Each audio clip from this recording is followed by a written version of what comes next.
নমস্কার বন্ধুরা, কেমন আছো সবাই? আশা করছি তোমরা সবাই খুব ভালো আছো। আবারও চলে এসেছি তোমাদের সামনে একটি ভিডিও নিয়ে। তো এই যে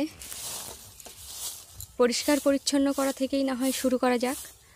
তো সকালে রান্নাবান্না কাজবাজ সেরে একেবারে দুপুরেরটাও সেরে চলে এসেছি এই যে পাতাগুলো ড্রেন থেকে পরিষ্কার করতে। কারণ অনেক দিন ধরে ভাবছি পরিষ্কার করব কিন্তু তার মধ্যে দিয়ে বৃষ্টি টুকটাক হয়েই চলেছে। তো আজকে যেহেতু প্রচণ্ড পরিমাণে গরম পড়েছে, তো গরমের উপেক্ষা না করেই ঘাম বারবার মুছে নিয়ে চলে এসেছি দেখো পরিষ্কার করতে।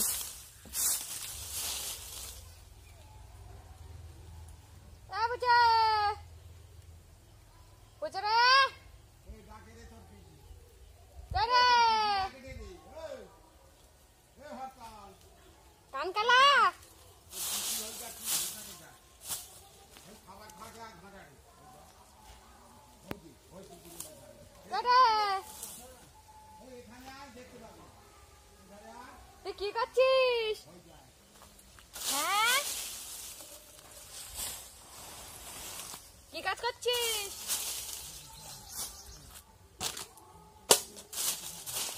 আর ফোনটা কোথায় রেখেছি জানো তো? একটু বলি, তোমাদের হয়তো শুনে হাসিও পাবে, ভালোও লাগবে।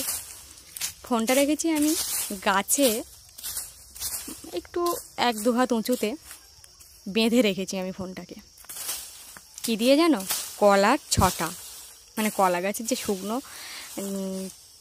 যে কি বলে, যে খোল মতো হয় না, বা নৌকার যেটাই বলো না কেন, ওর শুকনো ওই ছটা আমি ছিঁড়ে নিয়ে আর বেঁধে রেখেছি। আর এই যে বাথরুমের ছাদ দেখতে পাচ্ছ, এই ছাদের উপর থেকে কিন্তু কালকে পাতা অনেক নামানো হয়েছে বস্তাবন্দি, না হলে ওটাই যখন বৃষ্টি পড়তো তখন ওই পুরো ছাদে জলটা জমে জলস্রোত করতো। তো এই যে আজকে দেখো ড্রেনটা পুরো মোটামুটি পরিষ্কার করে ফেলেছি প্রায়, আর কিছু নেই। তবে আরেকবার করে আমি ড্রেনটা একটু ক্লিন করে দিচ্ছি, কারণ যাতে বৃষ্টি হলে জলটা চলে যায়। আর রোদ দেখো একদম পুরো বিচ্ছিরি রোদ। তো যাই হোক, এখানে গাছের ছায়া আছে বলে কিন্তু পেরেই যাচ্ছি, হাওয়া নেই কিন্তু চলেই যাচ্ছে, কাজটা হয়েই চলেছে।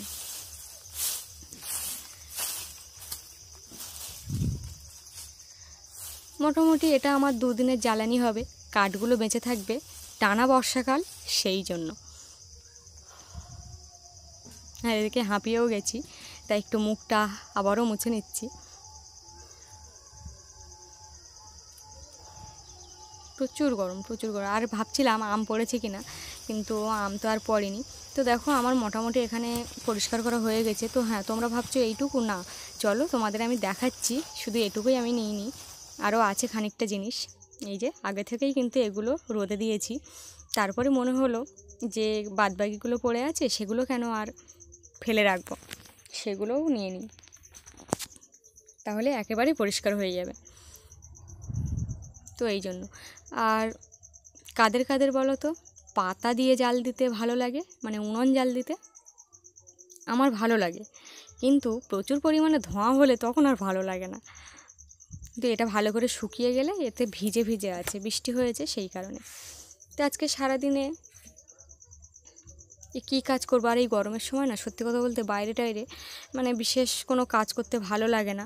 আর এই যে আমাদের ঘরের অবস্থা এখন এই পর্যায়ে দাঁড়িয়ে আছে, কখন যে মিস্ত্রি আসবে আর কখন করবে, এই যে গরম পড়ে গেছে, দেখা যাচ্ছে এই গরমের মধ্যেই চলে আসলো, তখন তো আরও কষ্ট।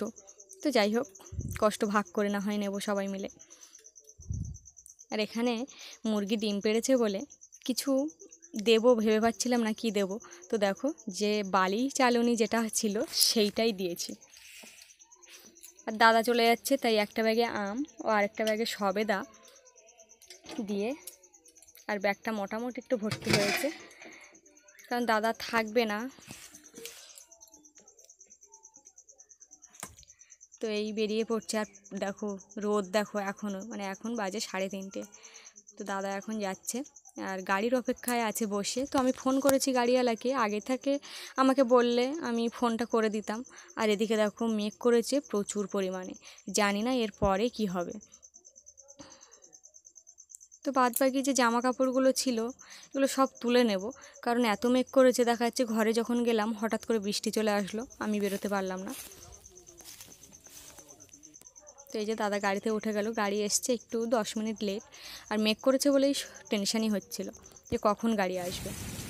আর দেখো দাদা চলে গেল তার আধ ঘন্টা পর পরই। যে মেঘ করেছিল প্রচুর পরিমাণে, ভাবতে পারিনি যে এতটা বৃষ্টি হবে, কিন্তু হঠাৎ করে এত বৃষ্টি হলো, এত বজ্রপাত হলো বলার মতো না। আর হ্যাঁ, সন্ধ্যের খবরে জানতে পারলাম বাসন্তীতে নাকি একটা মানে গাড়ি, মাটি কাটা গাড়ি, তো যাই হোক আমার অতটা খেয়াল নেই, কিন্তু বজ্রপাতে আগুন ধরে গেছে।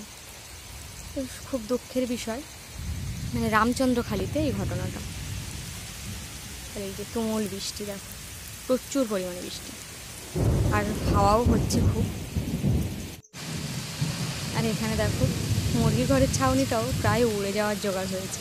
আমি ঘরের এপাশে বসে জানলা দিয়েই কিন্তু ভিডিওটা করছিলাম, কারণ বাইরে বেরোনোর ক্ষমতাও নেই। এত বৃষ্টি আর এত বজ্রপাতে আর বেরোলাম না। আর ভয়ে ভয়ে আমি কিন্তু ভিডিওটা করছি, কারণ যদি বজ্র মানে বলতো না ফোন চালাবি না, ফোনের আকর্ষণটা বেশি হয়, তো সেই ভয় আর কি। ভালো থেকো, সুস্থ থেকো, সাবধানে থেকো, আর সবাইকে ভালো রেখো। আজ আসি, টাটা সকল প্রিয় বন্ধুদের।